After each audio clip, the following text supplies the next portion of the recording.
everybody to Maddox Scale and Customer Success Summit. You're currently tuned in watching three non-obvious pillars to your scaled strategy.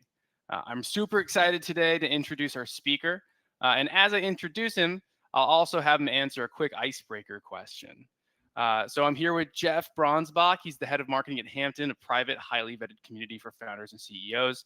He also is the co-founder of GrowthCurve.io, which is a B2B SaaS newsletter firm. And so, Jeff, before I hand it over to you, quick question for you. What would you like to scale in your personal life if you could choose one thing? I have a 2-year-old at home, and sleeping peacefully at night has seemed to go away. And so if I could scale anything, like if I could have somebody that just allows me to sleep at night, I don't know what that means. Does somebody watch our baby monitor and call us when something's wrong? Somehow I would just love to, get that extra couple hours of sleep at night. And, that's the thing I would probably scale the most right now. As somebody with a 2-year-old as well, if you figure that out, Jeff, please let me know, because I absolutely need that. All right, everybody. So before we get started or start the session, just a reminder to everybody, if you have any questions, feel free to drop them here in the chat. Anything that we don't get to, we'll share with Jeff after the session, and we'll post the answers alongside the session recording when it's available in our resource hub that will go live after the event. With that, Jeff, I'll give you the stage and we can get going. Awesome. I appreciate it. All right. Some quick hits. You already mentioned, David already mentioned that I work for Hampton, Growth Curve. I live in Charleston, been here for about 17 years, husband and father. I've got a son and 2 dogs. Spent my career on agencies, software, and B2B. I've kind of had a unique career. So I've got marketing, customer success, consulting, and kind of go-to-market experience. And the kind of last part I like to put is, my unique point of view and why we're talking about scale, customer success, and 3 non-obvious pillars. Built a consulting firm that we went and did 60 projects to B2B software companies, usually Series A and Series B. I also helped to build Gain, Grow, Retain, which is the largest customer success community that's out there.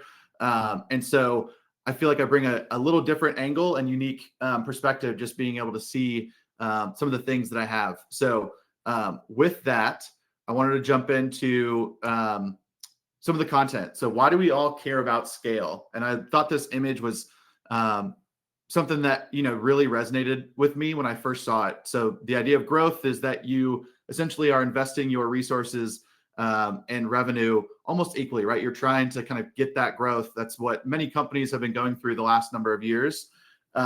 And now we're looking at the scaling side, right? So how do we actually reduce the amount of resources we have or keep them consistent or the same, while also trying to maximize the revenue? And so when you think about, customer success and where it is right now, it's really critical in today's market. So as operators, we want what I think of as optionality, right? So we want the ability to have multiple ways that we could do something. And investors want us to have capital efficient growth, especially now. That's something that's been much more recent. And customer expectations are almost at an all-time high. They want help in the now and the ready. If you think about all the B2C experiences that you have in your life when something's so easy and accessible, that's really starting to translate over to B2B experiences. And so that's what us as leaders are all facing. And it impacts every size company, right? So early company is thinking about how do you capture the initial market. Growth stage companies are thinking about operational efficiencies, and then matures are, how to become the market leader. And so to me, when I think about the scale, I really think about this image on the right? Just thinking about, okay, I need to be really consistent with the resources that I have, but I need to maximize all the opportunities that we have in front of us. The second thing I think about in terms of scale is focusing on customer results. I think customer success over the years has gone through many discussions and transformations of, should they own renewals? Should they own upsell and cross-sell? Should they just be focused on the product? What needs to happen? And I've gotten to spend a lot of time with Greg Danes, and he's somebody who has great resources out there in terms of the data. He loves to provide analysis and data from companies that he works with and companies that he asks to kind of submit this data anonymously. And so if you go look at Greg's site, he's got two, I think, ebooks or presentations that are out there. One is, I think, 10 ways to, or 10 metrics. And then there's also one about 23. He's got kind of 23 different things that he's kind of pulled out of the metrics that he's got. And so one of those is this idea of customer results. And so if you kind of look at this quote, the research shows that measuring results is as important as the results themselves. Merely measuring customer results doubles customer lifespan, while customers who achieve expected results stay 6 times longer. So in essence, what he's saying is, as customer success leaders and teams, can we just be talking to our customers about the results that they're seeing more often, more frequently, because that is a reason that they're going to stay with us longer, right? We shouldn't be hiding whether it's a good or bad or poor result. We need to be making sure that we're talking about those things. And so when I think about scale, I think about how do we kind of do more with the same amount of resources that we have and maximize the opportunities. And then I also think about this idea of trying to get our customer teams really focused on results and having discussions and spending that time with our customers in a really meaningful way. So 3 non-obvious pillars to scaled success. I called them non-obvious because I thought it was just a nice title to try and get people to come, to be honest. But I do think that they're, not the things that you immediately think of, right? Somebody probably talks about scaled customer success, and the pillars that they're going to tell you are: you need a great tech strategy, you need, you need to have the assets available, you need to have, marketing help. And so these are 3 things that I've thought about and implemented when I was working at a company called Higher Logic, right? So the first pillar, reducing the customer's effort. Far too often, the customer is confused. We're asking them to do too much, to remember too many people, asking them to go to different places. And so if you think about it, we need to reduce how much effort the customer is really putting into knowing our solution, getting the answers and things that they need in order to be successful. The second is get much better at testing. How do we build more short cohort-based tests before you roll something out customer-wide? That testing ability really helps you to kind of throw a lot out there and figure out what's going to work, what's going to stick. And then the third is breaking away from the traditional roles. Don't beg, borrow, and steal from other teams. Get what you need to be successful. So I'm going to run through these 3 pillars, but these are the way that I think about this in building some scaled success teams. So the first is this idea of reducing the customer's effort. So this comes from a book from Jeff Dixon.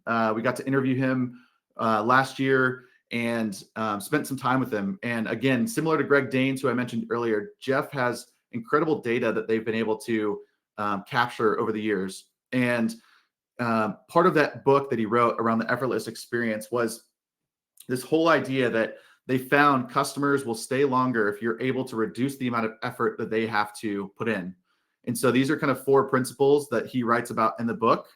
Write more approachable, avoid the next issue, engineer a better experience, and more control to the front lines.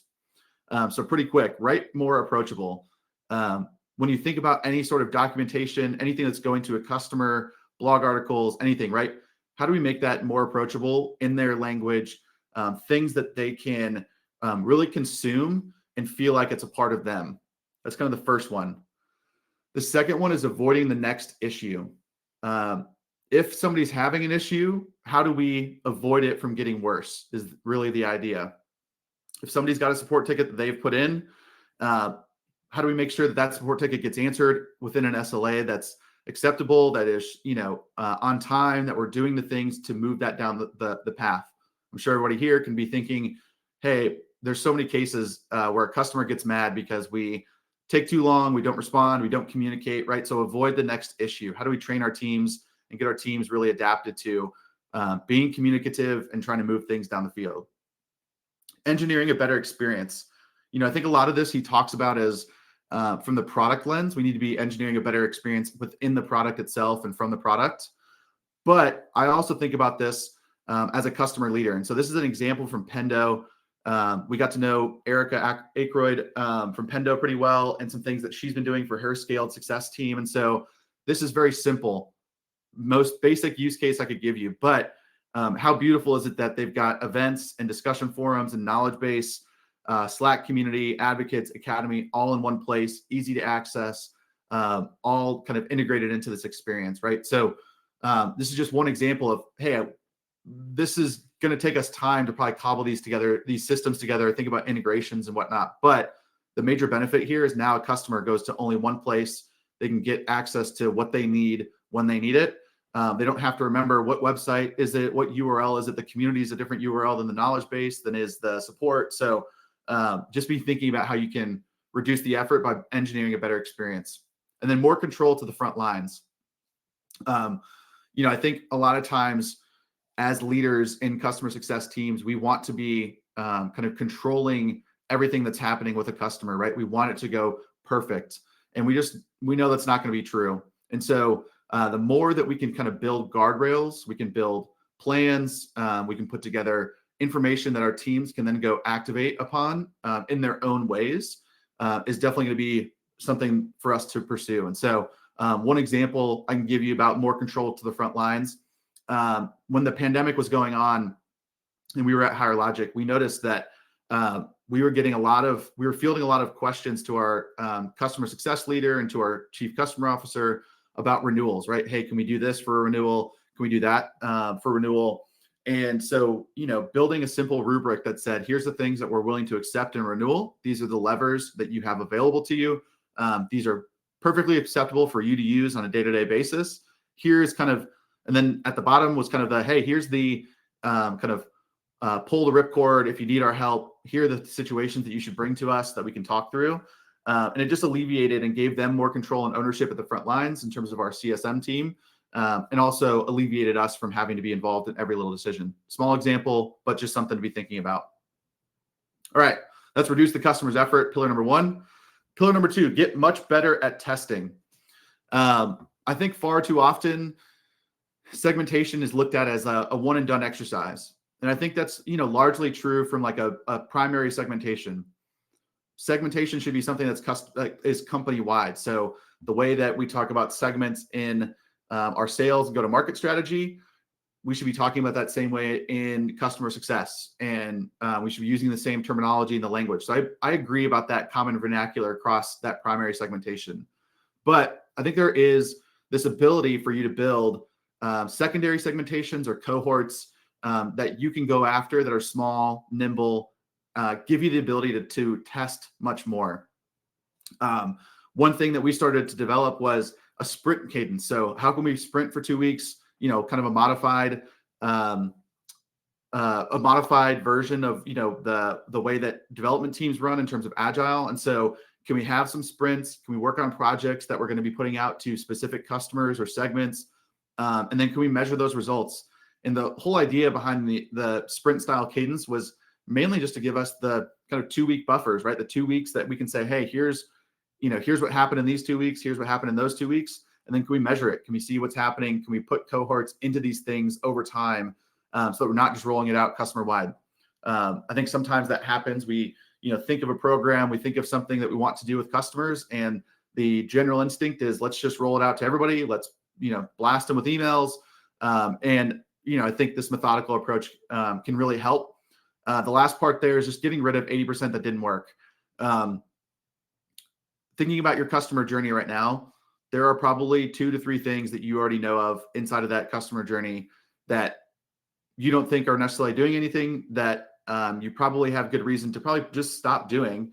But what are you going to replace it with? And I think that's just, how do you get more into that line? And so this is an example. This is actually from Portage Ventures, but I just like the way that it's visual laid out, right? So they're looking at engagement by percentage of cohort, the cohort size, and then kind of the time period along the horizon, kind of when they're measuring those track time periods between the differences. And so to me, just something like this really went a long way for us to test small things. An example that we had at Higher Logic, we started to put out office hours for our customers. And we didn't do that just for every kind of all of our customers wide. We started to go to segments or cohorts of customers and try and figure out, hey, can we get, a number of customers from this segment of enterprise, from mid-market, from small to medium businesses, Can we get them to show up to these different things? And so we put them into cohorts and tried to measure those results over time to figure out where should we be spending our time on this type of activity. Just because we want to do an office hours doesn't mean it has to be, customer wide, and doesn't mean that every customer has to attend. So how do we find the balance of where that really makes a difference? So that's pillar number 2, get much better at testing. Pillar number 3, breaking away from the traditional roles. Again, when you're thinking about building a scaled customer success function and you're wanting to get in front of your customers more often, I think most often people just think of hiring more CSMs. Hey, I just need an extra CSM to take some accounts off somebody else's plate, and then we'll reduce that person's and everybody will just start to even out, right?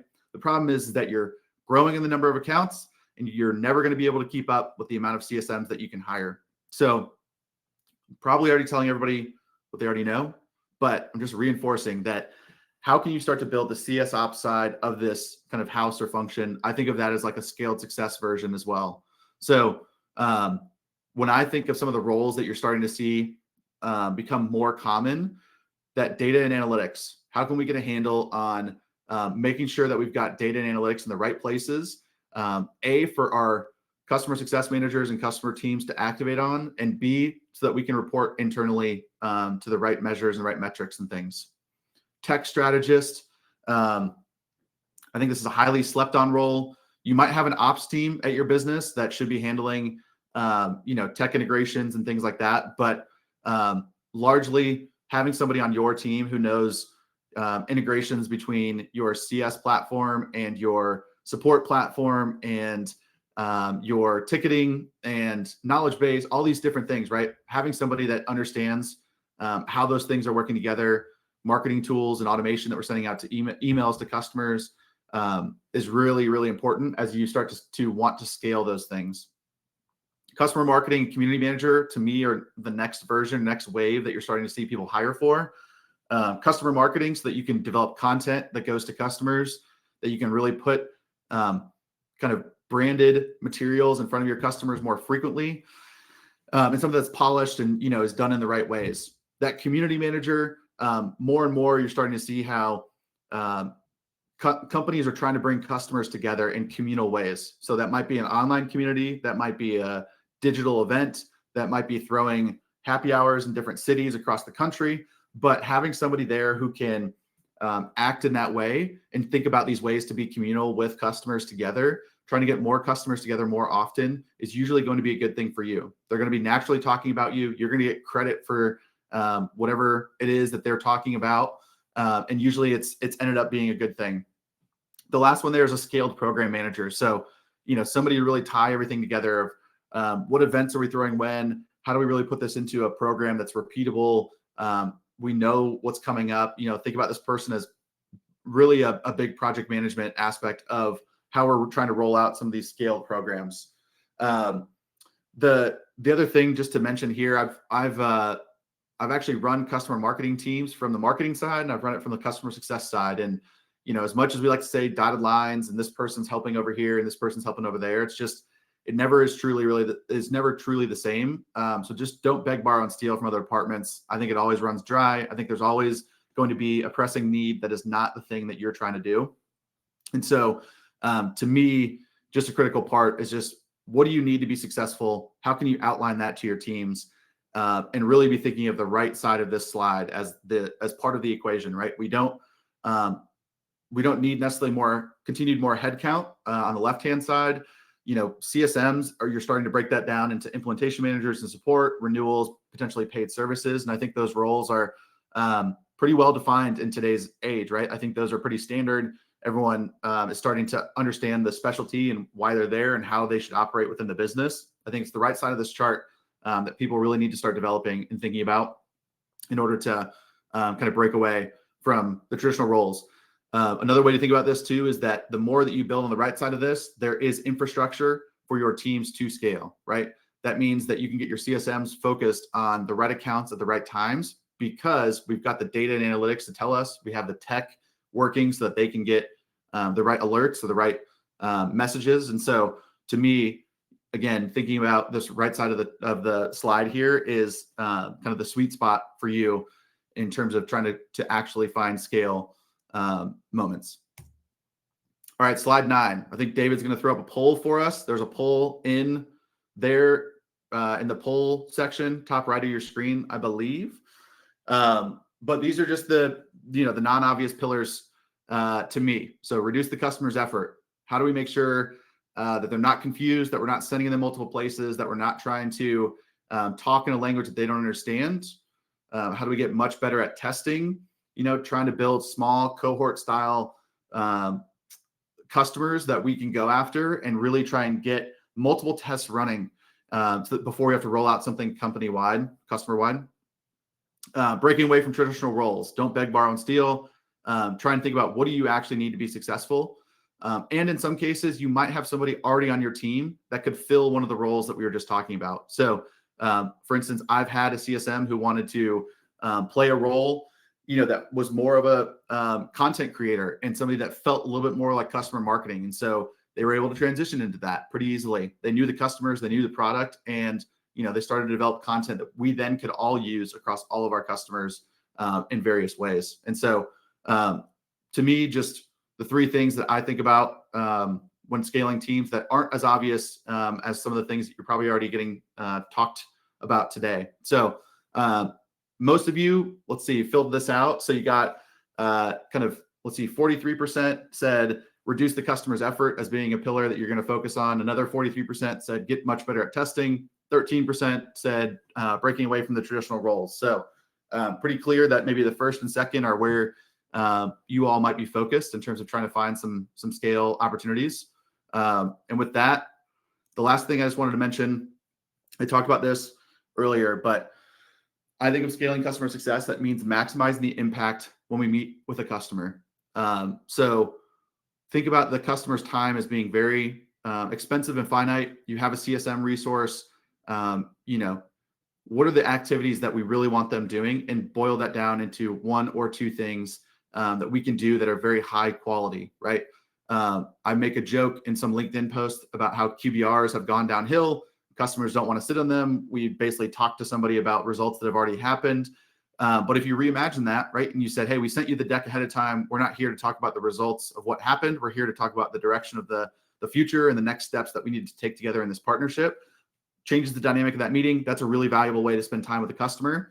So just be thinking about that, right? You want to maximize those types of moments.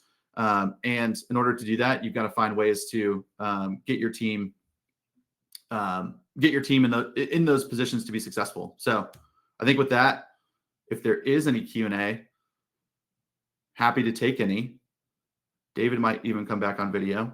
If you have a question, I think you can drop it into the chat or anything. David, what am I forgetting here? Anything else? No. If this is the time for the team and everybody on the channel to go ahead and throw some questions in. Did see a couple come through. One that came through was, how do you approach segmentation when maybe all of your data just isn't ready yet? Yeah, I don't think your data is ever going to be ready, is maybe like the truthful answer that I'll give. And I can take these slides off the screen. Here we go. Sorry. I don't think your data is ever going to be perfect or ready. And so use what you have to play with right now. And I would say, by and large, there's probably 2 or 3 variables that you can think of, whether it's complexity of the customer, industries, are usually places that I like to start in terms of some smaller kind of cohort styles. I think of a lot of times too, potentially usage, like where are customers using the product and where are they not, as another way for us to like look into some small cohorts that we could go drive kind of an impact around. And so I don't know, those are 3 places that I would start.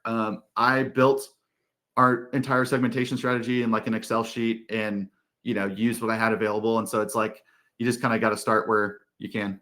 Totally understand that. In fact, on a previous conversation we had during the summit, that was brought up as well. It's like, hey, like don't let perfection be the enemy of good. And I think that's like a constant theme here as we're talking about scale. Another question that I saw was in the concept of like making deposits versus withdrawals with different departments, as you mentioned. Right? Yeah. Don't keep taking resources out of different departments. Sometimes it seems as though that it's a requirement to hire more people. It's not something that we always want to do given how tight budgets are in the current climate. But in the event that you feel like you really need to finally do it, how would you suggest getting buy-in to hire more people in today's climate? If there's a lot of aversion to that to your firm, like how do you evaluate that it's the right time, and ultimately how do you build a case for it in today's climate? Yeah. I think this is when you need to know some of the financial metrics of the business and um, think about ways that you can position the role that you need around that. And so what I mean is, let's just say we have a retention rate today or renewal rate, and we want to go hire somebody. How would you break that down into, hey, I think that if we're able to go essentially build assumptions around it, right? If we're going to go, hey, I think I can move the gross retention number or the renewal number by 2 or 3 percentage points this year. If we're $1 million business, what's that mean to us in terms of our revenue that we're creating? Great. Okay. Those are some assumptions and some things that I'm kind of banking on. And why do I believe in that? Well, I'm going to go hire this role. The role is going to be very specific to do this. It's going to help us with CS ops, or it's going to help us with getting the right information in front of somebody, our CSM team, which means our CSM team can spend more time driving value with customers.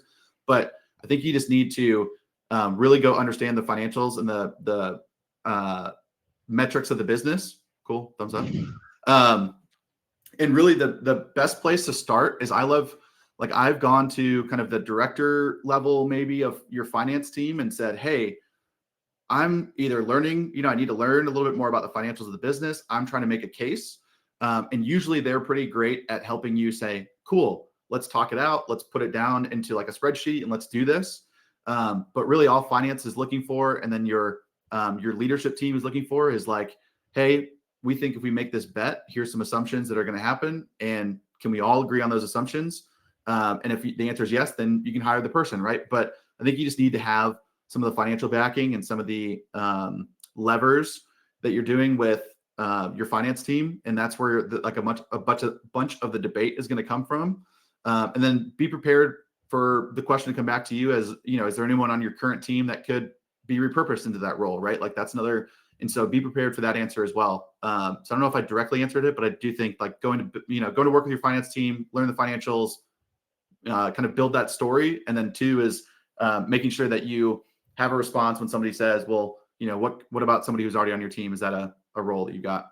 For sure. I appreciate that. And then we got one more and then we'll wrap it up here. Sean asks, what signals do you look for to change things up when testing different methods?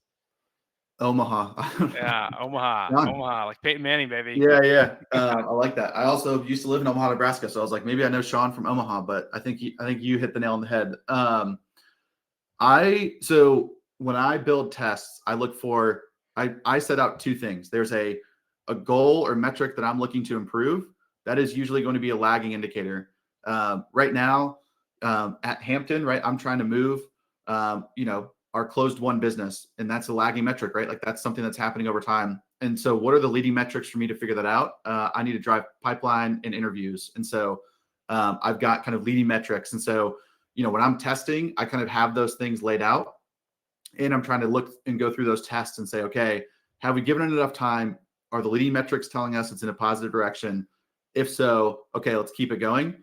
If we've given it enough time, the leading metrics aren't good, the lagging metrics not moving, let's kill it. Let's move on. And so I think oftentimes what tends to happen though is that you only set the goal or the metric at the end, and you're looking for us to move that. And you're not giving yourself the leading metrics that tell you, should we keep this going or should we not, before that number actually has time to move.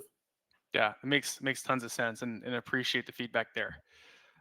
So with that, I know we're wrapping up in the last 60 seconds here or so. So unfortunately, it is time to close out the session. But Jeff, thank you so much for the time today. It was fantastic. For the folks on the call, any questions that we weren't able to get to, we'll be passing along to Jeff himself and sharing his answers, along with the recording of today's session, which we'll be posting in Matic.io in our resource hub. All Summit attendees on this call will be notified when the recording is live. And I just want to thank you again, Jeff, for your time today, and everybody on this call. Thank you so much for being here, everybody, and of course, Jeff. Awesome. Thank you all. Have a good one. Talk soon, guys.